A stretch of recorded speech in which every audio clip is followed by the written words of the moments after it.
जय हिंद। देखिए नाटो को समझते हैं, नाटो को समझने के साथ साथ आपको नाटो, सेटो, सेंटो, नाटो प्लस समझना पड़ेगा, तब समझ में आएगा कि ये नाटो वाले मिलकर यूक्रेन लड़ाई को क्यों नहीं चाहते कि खत्म हो। और रसिया को सबसे बड़ा लॉस जो हुआ है वो फिनलैंड को नाटो में शामिल होने से हुआ है। तो देखिए नाटो एक नॉर्थ अटलांटिक ट्रीटी ऑर्गेनाइजेशन है, ये एक सैनिक संगठन है, इसको फ्रेंच भाषा में उल्टा बोलते हैं, ओटान कहते हैं। तो जब भी कभी नाटो देखिएगा तो रीजन क्या है, रसिया का एक क्षेत्रफल, खुद का रसिया इतना बड़ा था, इसके अलावे रसिया के साथ सेंट्रल एशिया यूएसएसआर का हिस्सा था, काकेसस यूएसएसआर का हिस्सा था, ये बाल्टिक देश यूएसएसआर के हिस्सा थे सब, ये उस समय बेलारूस, यूक्रेन, ये सब उस समय रूस का ही पार्ट हुआ करता था, इतना बड़ा। इसके अलावे अब रसिया एंट्री करना चालू किया, तब इन्होंने क्या किया, 4 अप्रैल 1949 को नाटो सेना का गठन किया। जिस समय गठन हुआ उस समय 12 देश थे, वर्तमान में इसमें 31 देश हो चुके हैं। नॉर्थ अटलांटिक ट्रीटी ऑर्गेनाइजेशन, इस संगठन के टोटल 14 अनुच्छेद है, 14 आर्टिकल है। 14 आर्टिकल में कहा गया है कि इसके देश कैसे कैसे काम करेंगे। इसका 5वां आर्टिकल सबसे खतरनाक है कि इन वर्तमान में जो 31 देश हैं, अगर इस 31 देश में कोई बाहरी देश 31 आपस में मार करे तो कोई दिक्कत नहीं है, ये किसी को मारे तो कोई दिक्कत नहीं है, लेकिन अगर कोई दूसरा देश इनके ऊपर हमला करेगा तो ये 31 मिल के मारेंगे उसको। ये इसका कानून है। इसका मुख्य उद्देश्य क्या था कि रसिया को इस साइड में यूरोप की ओर से चढ़ने से बचाया जाए, वरना ये धीरे धीरे रसिया इधर आ गया था। तो अब आपको तो समझ में आ रहा होगा ना कि नाटो का निर्माण ही हुआ था रसिया के एग्रेशन को रोका जाए, वरना रसिया बहुत तेजी से एक्सपेंड कर रहा था और हर जगह कम्युनिस्ट फैलाते जा रहा था। तो नाटो का गठन 1949 में हो गया, ये एक सैन्य संगठन था। अब रसिया को चारों ओर से रोकना था, तो रसिया को सेंट्रल एशिया से रोकने के लिए, ईस्ट एशिया से रोकने के लिए सेटो बनाया गया, South East Asian Treaty Organization, SEATO 1954 में बनाया गया।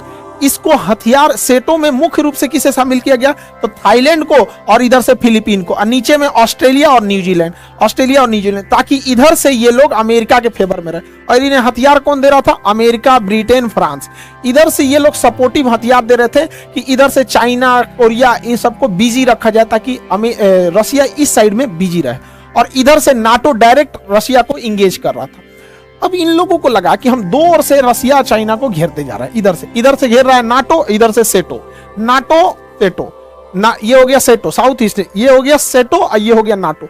अब रसिया को थोड़ा अनबैलेंस लगने लगा कि सोच रहा दोनों खोपड़िया नोच देगा सब, तब अमेरिका शांत बैठने वाला तो है नहीं, इसने इसी बीच में ला दिया एक ठो सेटो, सेंट्रल, सीईटी से सेंट्रल ट्रीटी ऑर्गेनाइजेशन, अगले साल 1955 में सेंट्रल ट्रीटी ऑर्गेनाइजेशन। इस ऑर्गेनाइजेशन को भी हथियार दे रहा था इधर से ब्रिटेन। इसमें कौन कौन से, इसमें थे तुर्की, इराक, ईरान और पाकिस्तान। सोचिए ये सेंट्रल थे सब, ये हो गया सेटो। अब ये रसिया पे दबाव बनाते थे सब, यहाँ पे रसिया को आगे बढ़ने से रोकते थे सब, सेटो। इधर से कौन चढ़ता था, सेंटो, इधर से सेटो, ये हो गया सेंटो, ये सेटो, ये सेंटो, इधर से नाटो। चारों ओर से रसिया को घेर लिया सब, नाटो, सेंटो, सेटो, चारों ओर से रसिया को घेर लिया सब। रसिया को लगा कि भैया हम तो पिसा जाएंगे। अब भारत को कहे तो भारत किधर जाए भैया, अब भारत हो गया फेरा में पड़ गया, क्योंकि रसिया को इधर से तो घेर लिया है नाटो, यहां से घेर लिया है सेंटो, ये हो गया SEATO, South East Asian Treaty Organization. अब रसिया के लिए कंफर्टेबल में हो गया दिक्कत, रसिया ढूंढने लगा अपना कोई पार्टनर। इस बीच जो भी रसिया के फेवर में जाता था, अमेरिका उसके अंगा लगाता था। अब इस कंडीशन में इंडिया कंफ्यूज हो गया, इंडिया किधर से जाए, क्योंकि अगर नाटो ज्वाइन करता है इंडिया तो रसिया नाराज, सेंटो में भी रसिया नाराज, सेटो में भी रसिया नाराज, और रसिया हमारा बहुत जरूरी मित्र है वहां पे, क्योंकि पास में है यहाँ पे रसिया, कभी भी हम लोग के विकट परिस्थिति में रसिया ही काम आएगा यहाँ पे।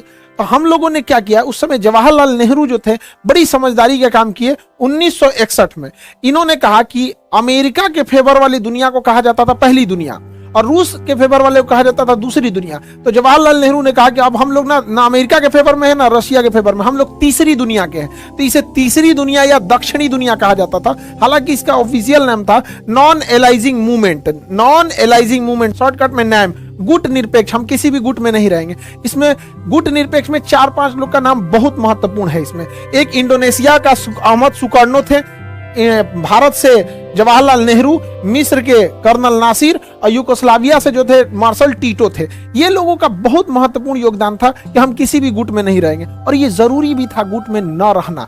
रीजन क्या है, गुट में से बहुत लॉस हुआ था। सेंटो में ईरान था अमेरिका के साथ, सेंटो में इराक था अमेरिका के साथ। देखिए वही अमेरिका ने इराक को उड़ा दिया, तबाह कर दिया। वही अमेरिका ने ईरान के पीछे पड़ा हुआ है, जबकि एक समय था सेंटो की गठन अमेरिका ही नहीं किया था, इन लोगों को अपने साथ मिलकर कि रशिया को बर्बाद करना है यहाँ पे। इसलिए बहुत ज्यादा इंटरनेशनल रिलेशन के मामले में हम लोग अमेरिका और वेस्टर्न देशों पे भरोसा नहीं कर सकते हैं यहाँ पे। तो ये चारों ओर से रशिया की घेराबंदी चल रही थी। अब रशिया ऐसा तो नहीं है कि चुपचाप बैठा रहेगा। अगर आप रशिया को इधर से नाटो से घेरोगे, सेंटो से, स्टेटो से, चारों ओर से घेरोगे, रशिया भी तो कुछ ना कुछ करेगा। तो रशिया जो था, देखिए रशिया अलग है, सोवियत संघ अलग है। तो ये हो गया रशिया, ये वाला एरिया तो कंप्लीट हो गया रशिया, ये पूरा का पूरा रशिया का हो गया। रशिया उस समय रशिया ना हो के यूएसएसआर था, USSR, union of Soviet socialist Republic association. तो यूएसएसआर के साथ ऑलरेडी उसी का था आपका बाल्टिक देश, Estonia, Latvia, Lithuania, Belarus, Ukraine, Moldova, ये उसी का था। जॉर्जिया, आर्मेनिया, अजरबैजान उसी का था, और सेंट्रल एशिया भी इसी का था। तो ये सब का सब हिस्सा जो था यूएसएसआर का हिस्सा था। इसके बावजूद रशिया नहीं रुका। इतना यूएसएसआर होने के बावजूद, ये हो गया रशिया, इसमें इसको जोड़ दीजिए तो यूएसएसआर। अभी रशिया क्या सोचा आगे बढ़ने के लिए, इसने क्या लाया, वार्सो पैक्ट। जिस तरह से अमेरिका नाटो ला रहा था, नाटो को काउंटर करने के लिए रशिया वार्सो पैक्ट लाया था। वार्सो पैक्ट 1955 में आया था। इस वार्सो पैक्ट के तहत रशिया अपने कम्युनिस्ट विचारधारा के देशों के साथ मिलकर एक संगठन बना रहा था, सैनिक संगठन। इस वार्सो पैक्ट में बहुत सारे देश थे, पोलैंड था, चेकोस्लोवाकिया था, हंगरी था, रोमानिया, बुल्गारिया, अल्बानिया, ये सब देश मिलके बनाते थे आपका ये वार्सो पैक्ट। अब आप जरा देखिए रशिया का डोमिनेंस कहां तक है। ओरिजिनली रशिया ये रहा आपका, ये तो ओरिजिनल रशिया हो गया, ये पूरा का पूरा ओरिजिनल रशिया। अब रशिया के साथ ये ब्लू वाला एम्पायर को आप जोड़ देते हैं तो ये हो जाता है यूएसएसआर, और उसमें ये आगे वाला हिस्सा देख लेते हैं तो वार्सो पैक्ट। अब आपको समझ में आ रहा होगा कि नाटो कितनी जरूरी हो गई थी इन वेस्टर्न कल्चर के लिए, वरना ये वेस्टर्न को तो खा जाता ये पूरा का पूरा रशिया। तो इतना एग्रेसिवली ये रशिया आगे बढ़ रहा था, इतना बड़ा इसका क्षेत्रफल था, रशिया, सोवियत, यूएसएसआर और ये वार्सो पैक्ट। लेकिन धीरे धीरे रशिया जो था वो सोवियत संघ के देशों को संभाल नहीं पाया। रशिया ज्यादा ध्यान दे दिया रूस पे, उससे कम ध्यान दिया उसने इस सोवियत संघ पे, उससे भी कम ध्यान दिया वार्सो पैक्ट पे। तो वार्सो पैक्ट के लोगों को लगा कि हम रशियन भाषा नहीं सीख पा रहे हैं, ज्यादा विकास रशिया का, और हम क्यों नहीं वार्सो पैक्ट से अलग हो जाए। इसमें अमेरिका ने भी साथ दिया कि भाई हमारे साथ आओगे, नई टेक्नोलॉजी आएगी, भाषा सीखने में इजी है, कल्चर सीखने में इजी है, लोकतंत्र के देश हैं, खुल के विरोध कर सकते हो, इसमें विरोध करोगे तो मराइए जाओगे, विरोध नहीं कर सकते, वोट नहीं डाल सकते हो, सरकार नहीं चेंज कर सकते। तो वार्सो पैक्ट के लोगों को भी लगा कि भैया अब वार्सो पैक्ट में फायदा नहीं है, और यूएसएसआर को भी लग रहा था। तो इसका मतलब रशिया के दो जो फ्रंट लाइन थे ये हटने वाले थे यहाँ से, और इसमें अमेरिका कामयाब हो गया यहाँ से। इधर से नाटो इस पे प्रेशर लगा रहा था कि भैया तुम लोग वार्सो पैक्ट छोड़ो, इधर से सेंटो इस पे प्रेशर लगा रहा था कि तुम लोग इसको छोड़ो, और इधर रशिया का दिमाग उलझा के सेटो लगाया हुआ था, सेटो। इससे रशिया चारों ओर से उलझ गया और उसकी इकोनॉमी चौपट होने लगी, और गैरवाचोक वहां के जो राष्ट्रपति आए उसने पूरे रशिया को ही डुबा दिया। धीरे धीरे रशिया कमजोर होते गया। रशिया कमजोर हुआ तो सोवियत संघ कमजोर हुआ, और वार्सो पैक्ट के ये जो देश थे ये भी कमजोर होते गए। उधर नाटो दिन प्रतिदिन शक्तिशाली होते जा रहा था। 1989 का जो दशक आया, 1989, यह बहुत खतरनाक था रशिया के लिए। इस दौरान रशिया के प्रभाव से यह वार्सो पैक्ट खत्म हो गया, रशिया के प्रभाव से ये वार्सो पैक्ट खत्म हो गया। तो 1989 में खत्म हो गया वार्सो पैक्ट, ये वार्सो पैक्ट कमजोर हो गया। अब आप देखिए रशिया इधर से कमजोर हुआ और बर्लिन की दीवार तोड़ दी गई 1989 में। 1989 में बर्लिन की दीवार तोड़ दी गई। अब धीरे धीरे यूएसएसआर समेटते गया।